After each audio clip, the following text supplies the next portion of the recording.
Suara aku sebentar ya.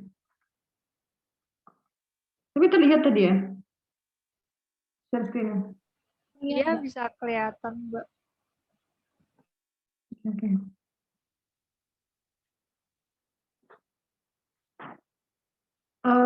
Langsung dimulai aja ya ini ya. Iya, boleh, Mbak. Ya, selamat malam teman-teman. Teman-teman dari KTW Nature sama Pak Iwan dari apa tadi Parcel Unique Parcel ya. Eh, saya Dea dari ITB Apparel. Jadi saya di ITB Apparel ini sebagai marketing, tapi marketing yang kedua, gitu, bukan yang pusat.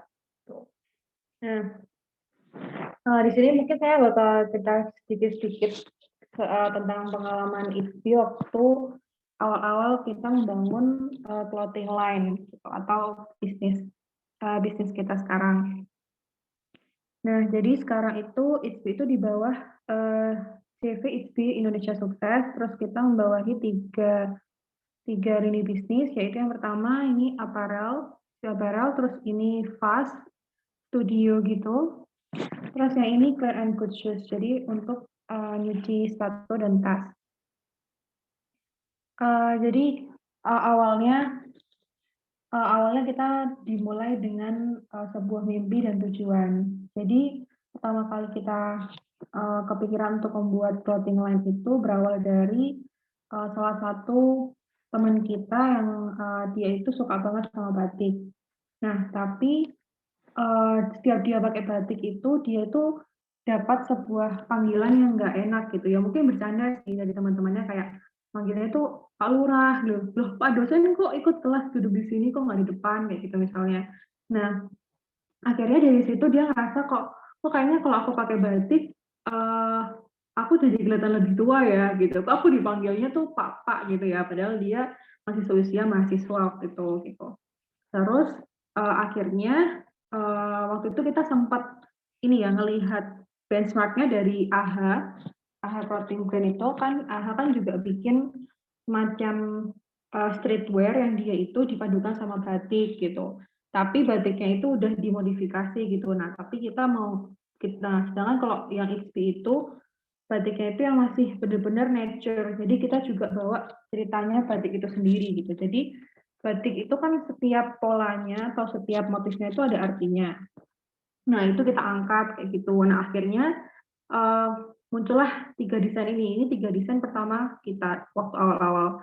Jadi ini kita berkolaborasi sama uh, apa ya? Sama pembatik di Jeti Sidoarjo, karena di sana juga di sana itu terkenal dengan sentra batik yang dia itu sangat mengutamakan apa ya, keaslian batik itu sendiri. Jadi pola-pola batiknya di sana belum yang disesuaikan atau yang belum yang dimodernkan, masih benar-benar apa ya istilahnya original atau heritage banget lah gitu. Jadi kayak benar-benar sesuai budaya yang dulu kayak gitu. Nah, akhirnya kita mulai dengan bikin tiga desain ini dan lumayan beberapa banyak yang tertarik gitu. Dan akhirnya kita lanjutin gitu awalnya. Nah, jadi di sini tadi kan saya kan bilang kalau misalnya kalau ISP itu mulainya itu dari sebuah mimpi atau tujuan. Nah, sama kayak misalnya kalau misalnya kita mau mulai bisnis, itu kita bisa mulai dengan kata why atau kayak kenapa kita mulai ini gitu. Selain alasannya tuh selain kita mau meraup keuntungan ya, maksudnya selain keuntungan tuh apa yang mau kita dapat dari bisnis ini gitu. Kalau istri sendiri tadi kan kita permasalahannya dari teman kita yang dia pakai baju batik terus dikira pak kan, terus kita pengen batik itu bisa dipakai buat anak muda gitu, nggak cuman orang tua gitu atau nggak terkesan tua gitu. Akhirnya di situ kita punya strong why yang akhirnya jadi value dari ISP itu sendiri atau jadi ciri khas tersendiri. Nah, terus habis itu setelah kita menemukan kenapa, kita mulai nih mencari bagaimana kita merealisasikan kenapa alasan kita tadi atau tujuan kita tadi. Nah, Setelah itu ketika kita mencoba untuk merealisasikan itu kan penuh dengan proses, terus kita juga perlu brainstorming. Kita waktu itu brainstorming ya, apakah kita mau ke streetwear atau kita mau ke kayak lebih ke baju-baju yang biasa. Kita sempat juga kepikiran kayak mau ke baju koko dan lain sebagainya. Terus habis itu melakukan prototyping. Jadi kita nyoba-nyoba nih, kalau misalnya di desain baju itu bisa pakai mock-up. Jadi kita nyoba dulu desainnya di misalnya dari gambar foto jas atau dari foto kaos gitu ya. Terus habis itu desainnya coba di-apply di situ, kira-kira sesuai atau enggak. Setelah nanti misalnya dari mock-up itu bagus, baru nanti kita coba cetak dulu satu gitu. Jadi kita nyoba dulu cetak satu, terus melihat kualitas dan lain sebagainya. Kita juga ya intinya quality control dan juga milih-milih lah desainnya ini sesuai pasar atau enggak. Kita juga nanya-nanya orang sekitar kita, apakah sesuai enggak sih sama selera mereka kayak gitu misalnya. Nah, terus di proses ini kita juga mencari apa ya, sesuatu yang berbeda dari produk kita dibanding produk yang lain kayak gitu. Nah, kalau misalnya tadi kan kita kan awalnya benchmark-nya dari AHA Clothing itu. Nah, terus kita mencoba buat mengangkat story dari batiknya itu sendiri gitu. Jadi setiap nama-nama produk ITSBI itu selalu kita angkat story dari dari pola batiknya kayak gitu. So, mungkin kalau dari segi diferensiasi, terus tadi quality control udah aku mention. Terus ada biaya mungkin ya, dari segi biaya itu perlu diperhitungkan gitu kan.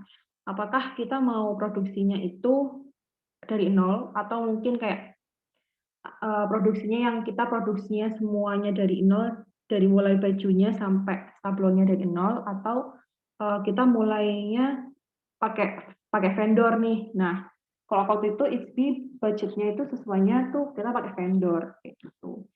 Tadi kalau misalnya dari ceritanya Eva itu kalau dari Unique Parcel itu udah punya ini ya, udah punya peralatan jahit ya, Pak Iwan? Sudah ada, Bu. Ya, nanti mungkin kalau misalnya dari Unique Parcel bisa ini ya, bisa diproduksi dari nol lah, dari mulai bahan-bahan utamanya gitu. Kalau aku kan pakai vendor kayak gitu. Nah, terus kemudian setelah kita menemukan prosesnya, barulah kita benar-benar realisasikan produk itu. Dimulai dari produknya itu dihasilkan, kemudian kita memposisikan di pasar. Kita itu jualnya ke siapa kayak gitu dan lain sebagainya. Terus nanti juga ada evaluasi dari produk kita sendiri. Nanti akan aku jelasin di next slide.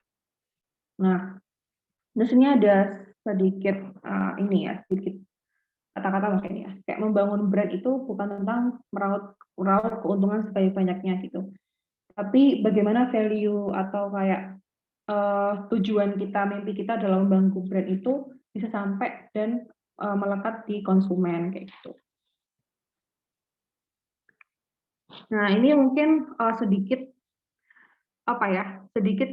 cara untuk kita menemukan value atau misalnya mimpi gitu ya. Nah, ini bisa dimulai dari fears. Dari fears di sini tuh bisa kayak suatu masalah gitu. Misalnya kalau saya istri tadi kan masalahnya adalah teman saya yang diolok-olok gitu kan, karena dia pakai batik terus terkesan kayak bapak-bapak gitu kan. Nah, apa yang dia mau gitu. Apa yang dia mau dan apa yang dia butuhkan gitu. Nah, yang dia mau itu dia udah nggak diolok-olok lagi gitu. Yang dia butuhkan adalah sebuah pakaian yang ketika dia pakai itu dia nggak mendapatkan olok-olok itu kayak gitu misalnya. Nah, akhirnya jadilah sebuah experience atau di mana dia bisa merasakan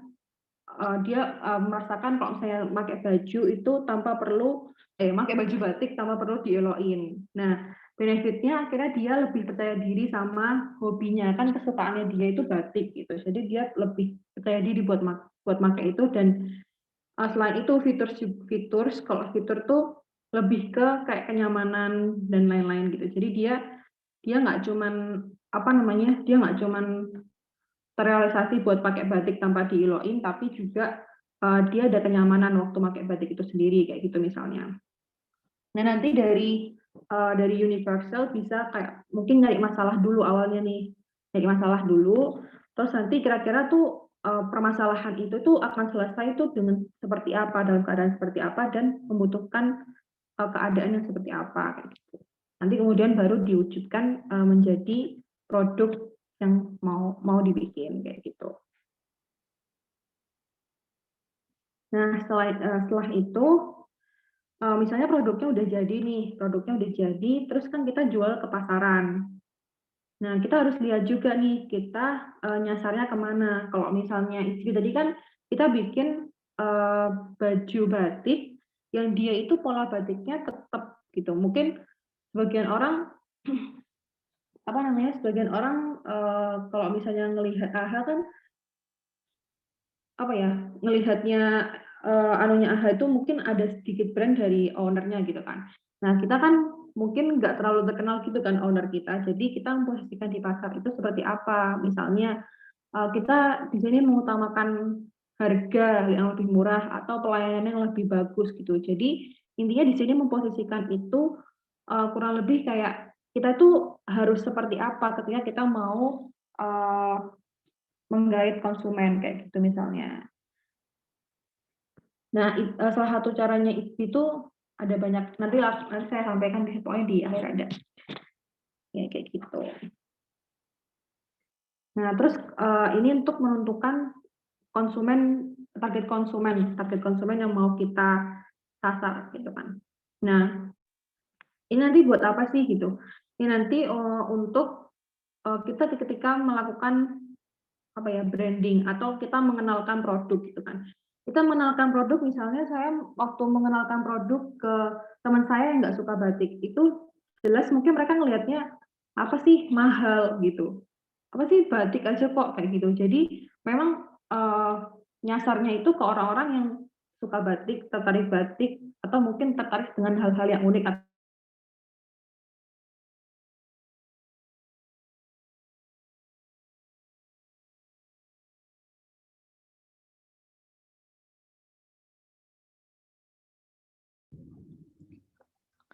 Bentar, Akiwan masih jaringannya kayaknya. Jaringannya Mbak Dia. Iya, putus ya pasannya. Ya, menurut pertanyaannya omset berapa ITSB, Tri? Boleh tanya sampai situ. Halo Pak. Oh, boleh. Mbak Dia boleh dilanjutin dulu aja. Nanti tanya-tanyanya di akhir, Akiwan. Oh iya, oke.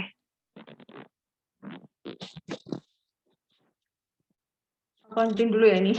Tadi sorry keputus soalnya internetnya ini macet dikit. Nah, jadi yang pertama itu kita nentuin siapa nih, siapa target kita.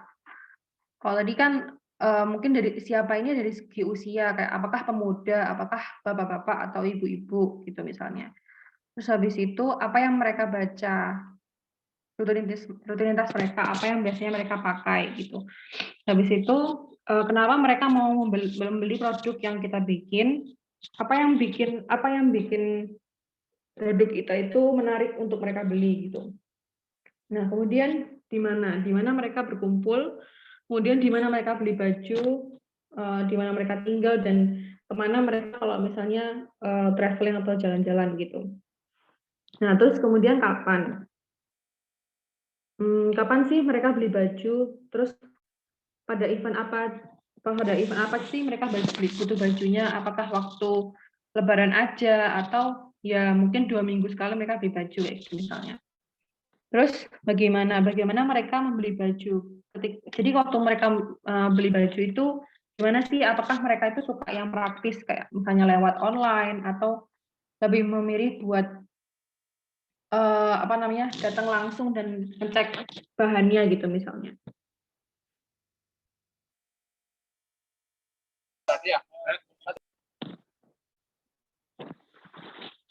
Nah, oke. Jadi selanjutnya ini beberapa langkah branding atau kayak pengenalan HP yang dilakukan oleh HP itu. Jadi yang pertama kita melakukan giveaway. Jadi ya semacam giveaway gitu untuk apa namanya untuk lebih dikenal sama orang-orang. Habis itu kita ada endorsement juga. Kita pernah endorse ke Fadil JD sama siapa satu lagi. Pokoknya influencer Surabaya gitu. Terus habis itu kita juga ada drop store. Jadi karena kita itu marketnya pemuda, terus yang suka streetwear, kita itu naruh barang kita di suatu toko yang emang rame dan dia jual barang-barang yang disukai pemuda gitu. Nah, terus habis itu ada network sama community ini berkaitan ya. Jadi kayak kita itu tergabung sama komunitas lokal brand. Nah, di situ kita terbantu banyak sih. Kayak kita akhirnya jadi ada teman buat diskusi, terus juga apa namanya di sana difasilitasi gitu kalau misalnya mau paid promo dan lain sebagainya kayak gitu. Terus kita juga pernah pameran, tapi ini pamerannya online ya. Jadi pameran yang diadain sama Kemenparekraf. Kemudian kita juga berkolaborasi, jadi kita kolaborasi sama School JKT, itu kayak semacam desainer gitu di Jakarta untuk bikin produk kita. Terus habis itu kita juga melakukan social media advertising atau iklan di Instagram. Nah, waktu milih desain itu, yang kita pertimbangkan adalah value. Jadi kan kalau kita tadi kan value-nya tuh batik.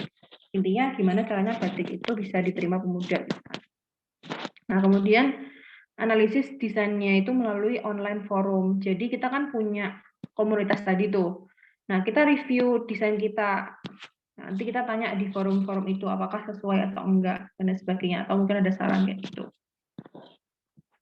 Nah, setelah menemukan desain yang sesuai atau misalnya yang kita kira-kira dapat memperoleh banyak market, kita mulai dimodifikasi dengan perpaduan value tadi.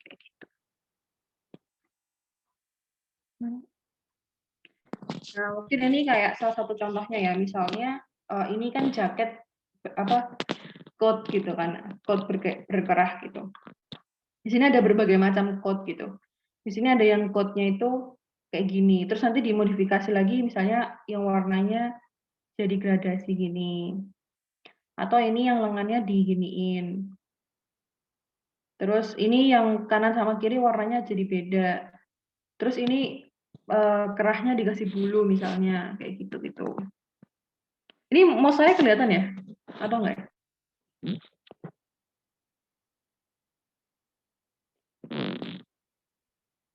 Ya, ya udah gitu. Jadi kayak misalnya ini kan jadi berbagai warna ya. Kerahnya diperbanyak berlapis-lapis terus akhirnya berbagai warna. Terus ini tangannya jadi bob gini dan sebagainya. Jadi intinya modifikasi itu berbagai macam. Kurang lebih itu nanti bentuknya kayak gini. Jadi kita bikin beberapa desain, kemudian di review yang sesuai pasar tuh yang mana. Kayak gitu.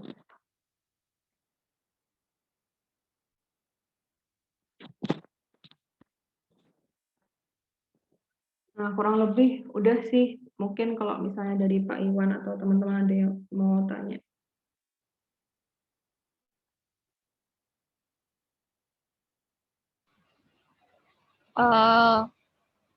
Buat Pak Iwan boleh tanya. Kalau ada pertanyaan tadi boleh langsung ditanyain yang mau ditanyain tadi. Waduh, ini tanyanya ada 10 halaman ini. Saya mau tanya halaman berapa ya? Bisa sampai jam 10 ini. Bu Dia, terima kasih. Iya, Saya sama-sama. mau tanya, kalau penjualan itu sekarang kan rata-rata online ya. Offline ini kan toko-toko kecuali kalau no jalan. Nah, kalau online ini kebanyakan kalau di kayak Budaya ini jualannya lewat line atau bisnis official atau mungkin lewat marketplace gitu doang. Nah, itu kalau marketplace sendiri kan ada promo-promo, kita harus ada yang berbayar, nah itu kan uangnya nguap semua, Bu. Nah, maksudnya penjualannya Ibu itu signifikannya pakai apa gitu? Maksudnya lewat strateginya gimana gitu? Terima kasih, Bu. Kalau di ITSP sendiri itu sebenarnya kita lebih banyak di offline, Pak. Jadi penjualnya lebih banyak di offline. Karena itu tadi kan saya bilang kalau salah satu strateginya itu drop store atau kita nebeng di toko yang emang udah terkenal.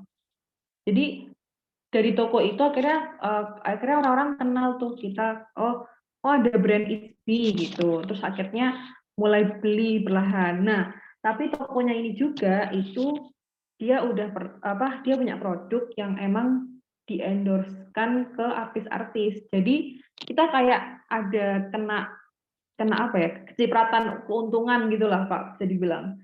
Jadi karena misalnya awalnya yang datang ke sana itu mau beli sepatu.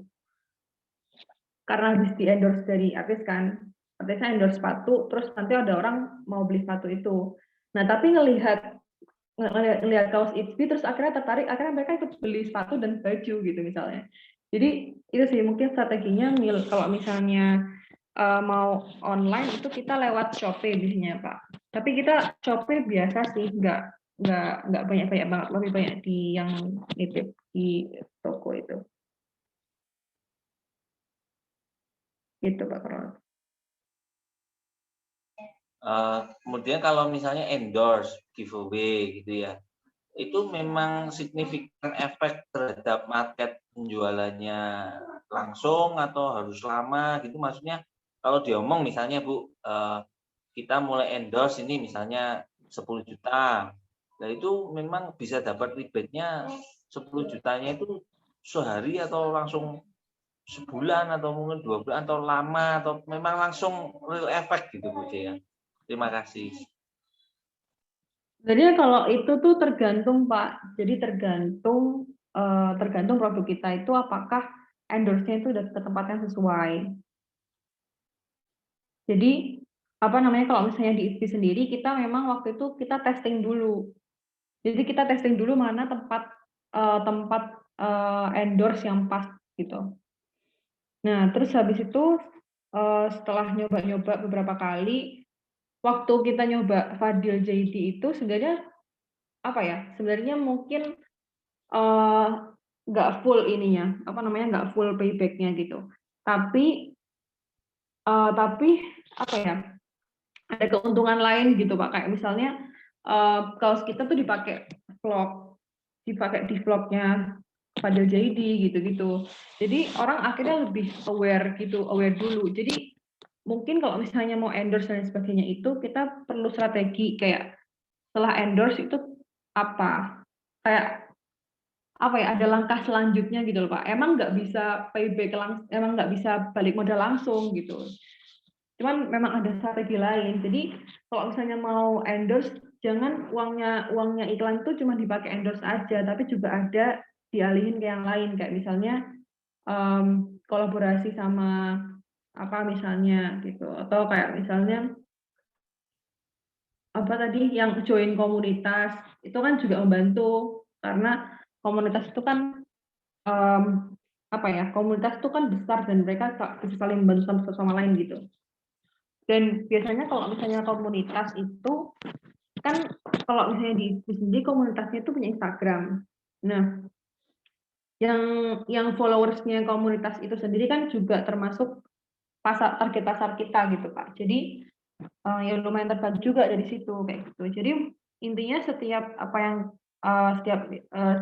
langkah-langkah iklan atau endorse yang mau kita lakukan itu perlu uji coba dulu, perlu bakar duit dulu, terus nanti baru perlahan mulai berkembang kayak gitu.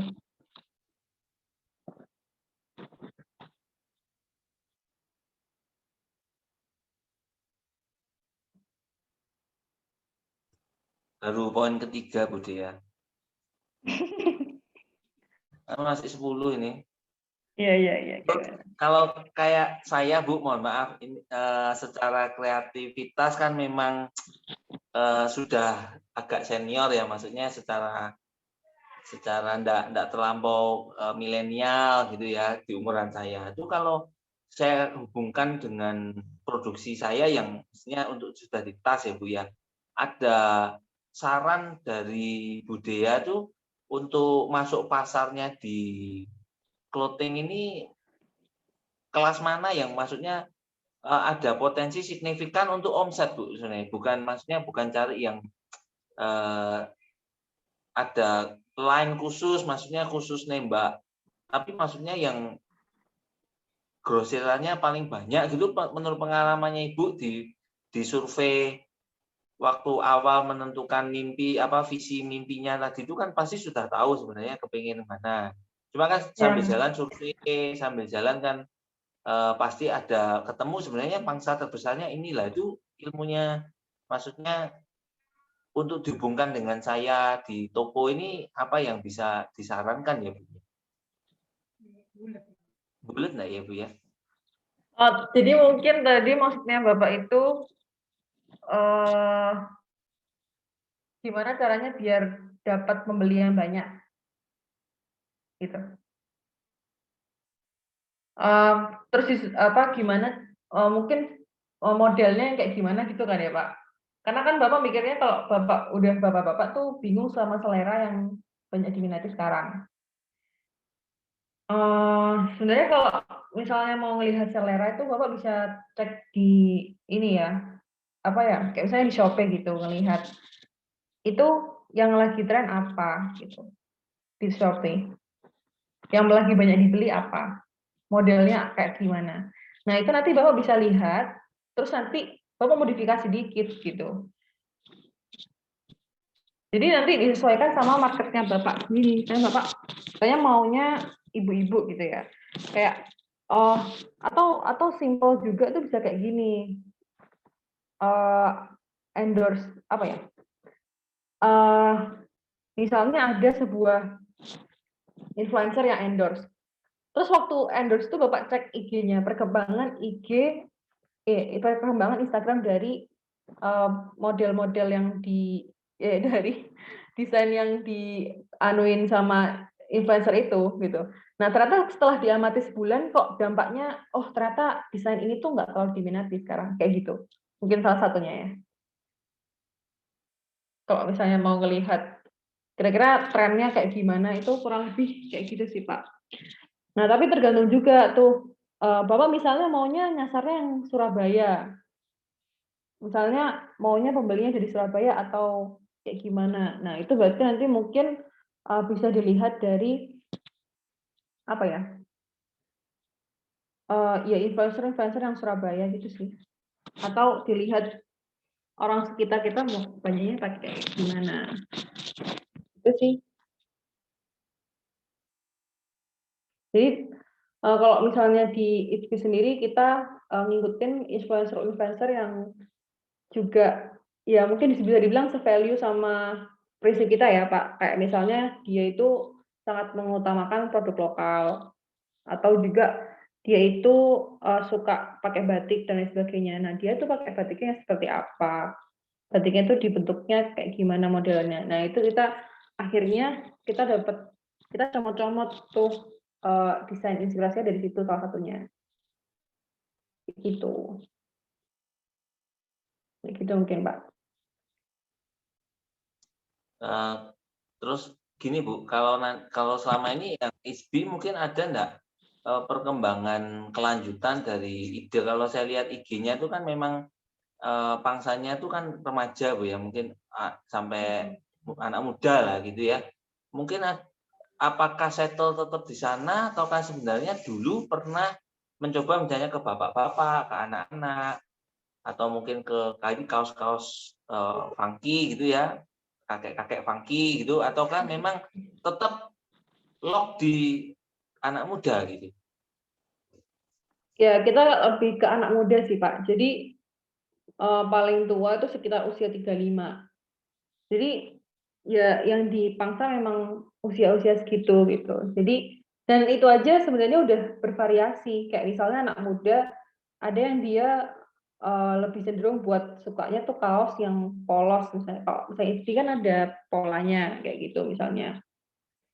Terus ada juga yang mungkin beli kaosnya itu sukanya yang lengan panjang gitu misalnya. Kalau kita kan sedianya yang lengan pendek gitu. Atau sema panjang yang hoodie gitu. Itu sih Pak. Jadi kayak tergantung apa ya, pemuda aja itu udah banyak gitu macamnya gitu. Kalau misalnya mau nyasar ke bapak-bapak dan yang lainnya itu kita belum pernah nyoba karena memang pemuda aja kita masih belum nyoba semuanya gitu.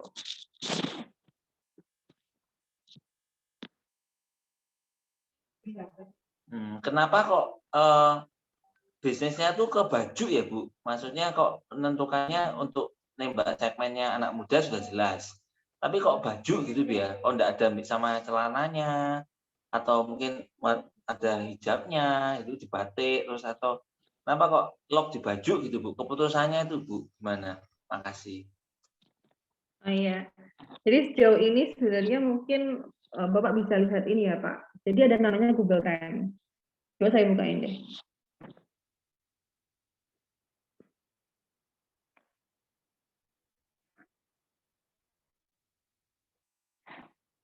Nggak kelihatan ya?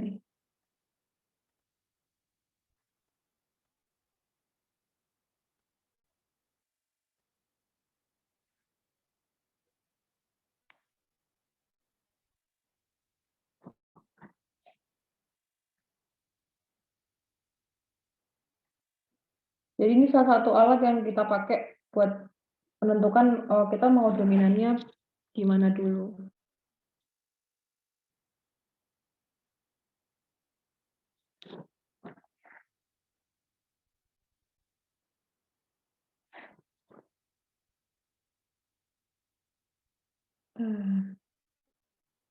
Nah, jadi di sini saya kaos nih. Ini Google Trend itu merupakan apa ya? Tren atau kata-kata yang sering dicari oleh orang-orang.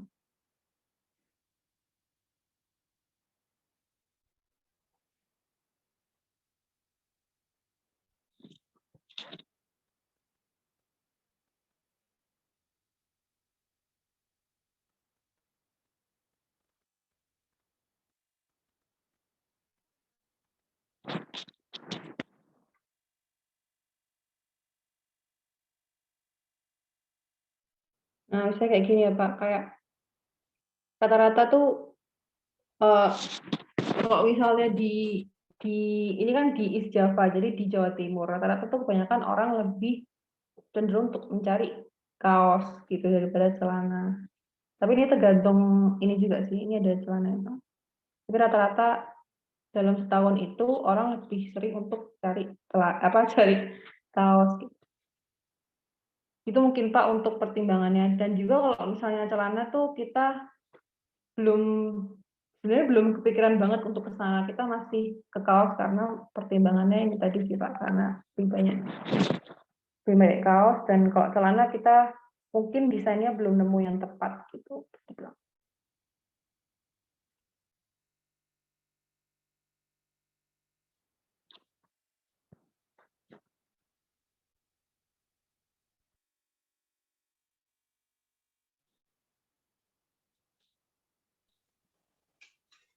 Terima kasih Bu, ilmunya banyak.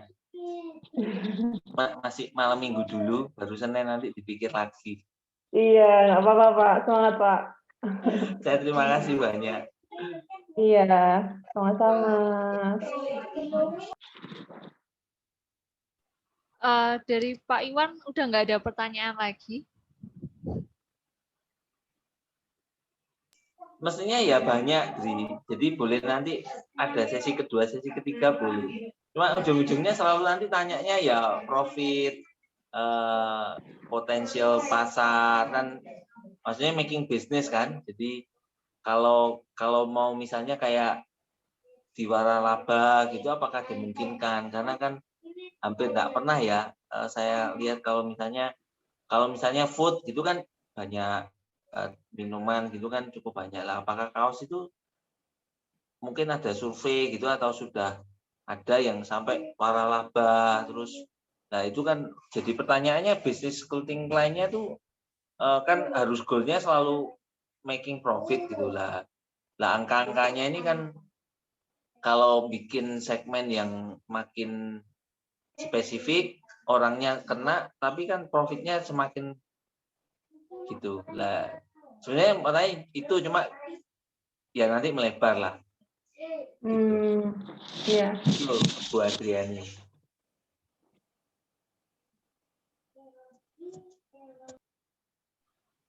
Nanti Bapak ini dulu deh kayak mungkin Bapak menemukan dulu disesuaikan sama kemampuan tenaga jahitnya. Jadi misalnya kira-kira misalnya Bapak mengajukan 3 desain atau kayak gimana. Intinya sih semua dicoba aja dulu Pak gitu. Maksudnya soal profit dan lain sebagainya itu bisa bisa apa ya? Bisa mengikuti gitu.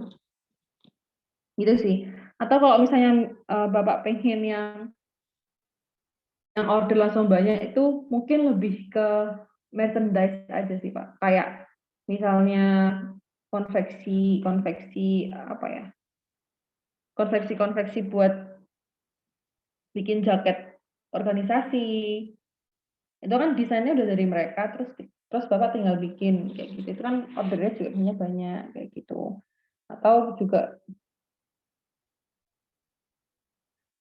bisa juga misalnya Bapak coba aja yang lagi tren kayak misalnya rok plisket atau kayak kerudung plisket itu yang lagi tren-tren itu yang lagi banyak endorsement gitu itu. Dan mungkin disesuaikan juga sama kemampuannya penjahit yang Bapak punya gitu. Jadi semisal rok plisket nggak bisa, oh apa nih yang tren di anak-anak misalnya baju apa, misalnya baju apa ya, jumpsuit atau kayak gimana, itu coba dulu gitu. Nanti baru disasarkan ke ibu-ibu gitu misalnya. Kalau misalnya profitnya mau banyak itu sebenarnya cenderung targetnya itu ibu-ibu sih Bu, ibu-ibu sih Pak. Soalnya kan memang ibu-ibu banyak belanja ya dan lebih berpotensi buat belanjanya itu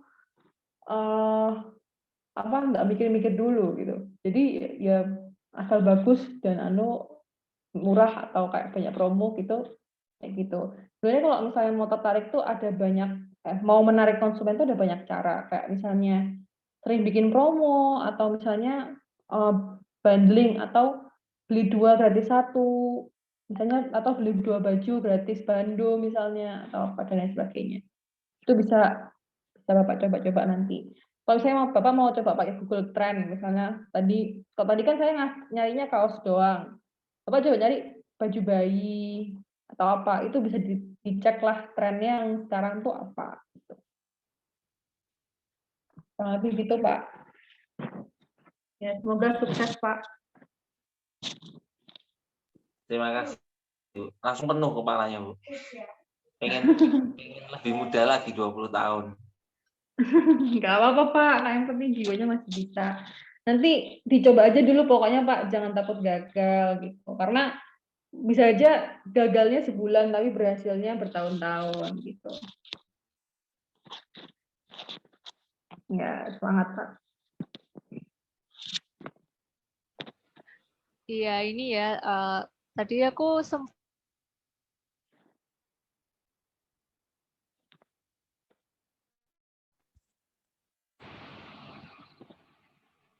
tes. Ya, kedengeran masuk. Oke. Tes. Ini tadi aku sempat kayak dapat insight dikit gitu sih Mbak. Kalau setauku kan bisnisnya Pak Iwan ini kan unique parcel itu. Nah itu kan parcel gitu. Emang nyediain parcel buat parcel terus tas buat kayak orang dewasa gitu juga. Tapi kan juga banyak ke anak-anak kan ya Pak Iwan. Nah otomatis mungkin kayak yang dibilang sama Mbak Dea tadi mungkin bisa mulai dari nargetin anak-anak dulu mungkin clothing lainnya. Jadi nargetin anak-anak langsung gitu mungkin Iya, ya Mbak. bisa.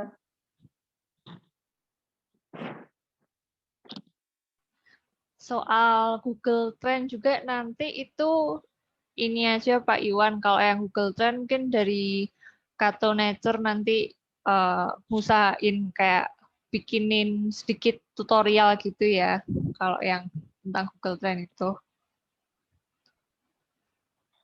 Dari Mbak Dea atau Pak Iwan ada yang mau ditanyain lagi atau mau ada masukan-masukan terakhir gitu Masih banyak mungkin? ini line saya ternyata ada halaman kedua. Masih ada 10 lagi ternyata. Ini kalau maksudnya kalau optimasi gitu ada enggak jasa-jasa optimasi Instagram atau mungkin apa itu kan lebih nah saya enggak tahu. Mungkin sambil jalan lah. Kalau jasa optimasi untuk ini ya Pak, iklan gitu tak Pak? Oh. Kalau iklan sih ada untuk jasa optimasinya, tapi menurut saya sih lebih baik Bapak sendiri aja sih yang bikin gitu. Soalnya karena mungkin jatuhnya memang untuk belajar iklan itu mahal gitu. Tapi sebenarnya kalau kita belajar sendiri itu jadi lebih murah gitu. Dan di YouTube juga sudah banyak banget sih Pak, kalau misalnya Bapak mau belajar gitu. Dan apa ya? Kalau misalnya minta tolong pakai jasa itu lebih banyak besarnya, lebih besar pengeluarannya dan belum tentu iklannya itu payback gitu Pak. Belum tentu iklannya tuh balik modal gitu.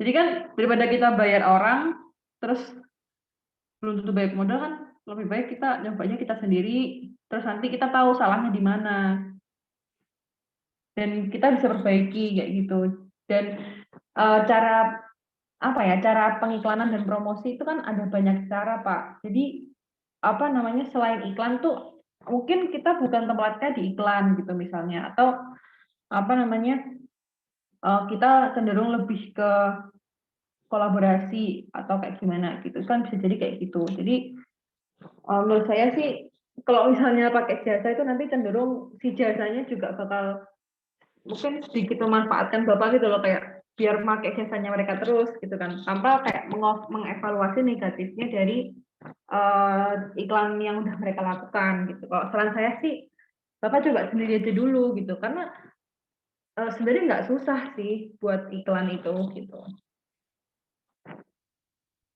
Coba.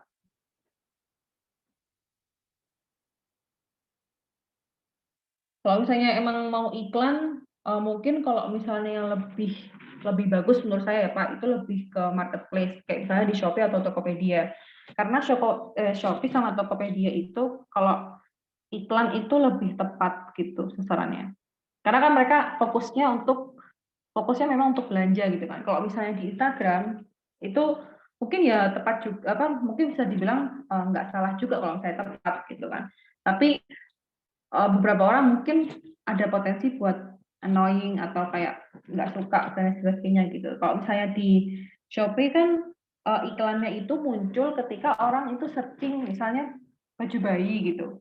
Nah, iklan Bapak itu munculnya langsung di bawah search engine-nya kalau di Shopee. Jadi mungkin bisa dibilang kayak masih nyambung gitu loh, gitu kan. Sedangkan kalau misalnya di Instagram itu kan orang lagi ngelihat story orang terus tiba-tiba muncul iklan, gitu kan.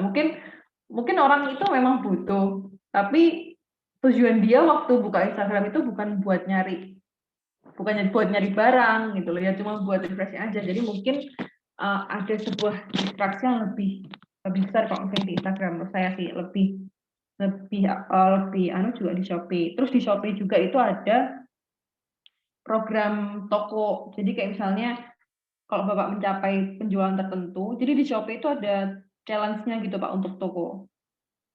Nanti Bapak kalau misalnya nyampe penjualan tertentu itu Bapak bisa dapat star seller dan lain sebagainya. Intinya dari Shopee itu juga udah banyak apresiasinya gitu. Atau misalnya masuk di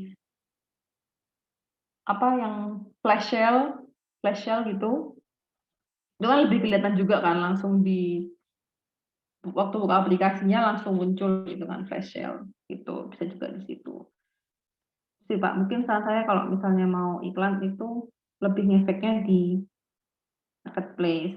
Cuman kalau misalnya antara Shopee dan Tokopedia,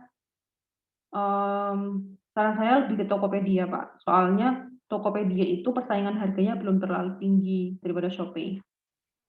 Ya, tapi itu salah Bapak sih. Cuman mungkin Shopee penggunanya itu sedikit bersaing gitu sama Tokopedia jumlahnya. Jadi ya itu tergantung Bapak sih. Mungkin kalau misalnya di Shopee harganya nggak bisa terlalu mahal atau kayak kita mau nyesuaiin sama yang kita mau gitu. Karena kalau di Shopee memang harus ngikutin harga pasar sih. Soalnya banyak yang jual di sana. Dan harganya sangat bersaing gitu.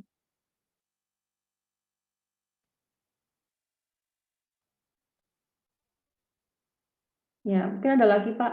Apa?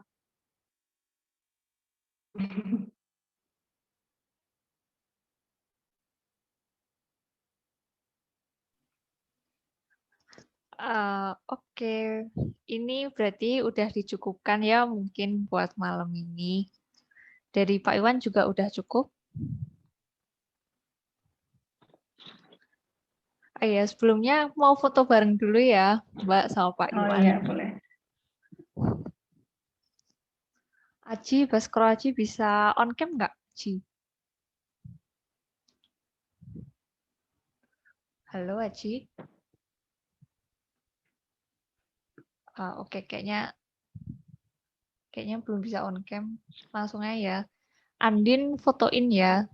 1, 2, 3. 1, 2, 3. 1, 2, 3.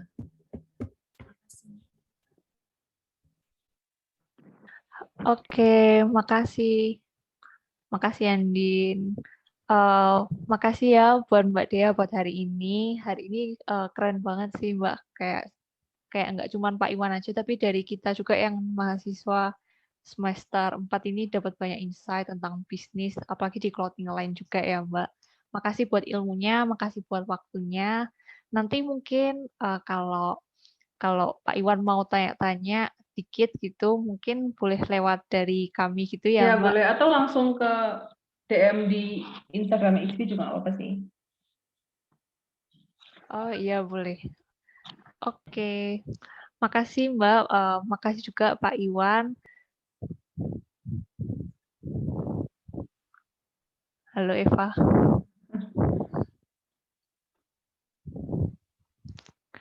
Ya, jadi makasih buat hari ini. Stay safe semua, tetap sehat-sehat selalu. Semoga lancar juga bisnisnya buat Mbak Amin. Dea, buat ITB, buat skripsinya juga. Buat Pak Iwan juga, semoga bisnisnya lancar-lancar. Makasih. Ya, Ya, makasih Pak Iwan. makasih semuanya. Assalamualaikum. Makasih Aku Mbak end ya Dea. ini berarti ya? Oh iya, boleh Mbak.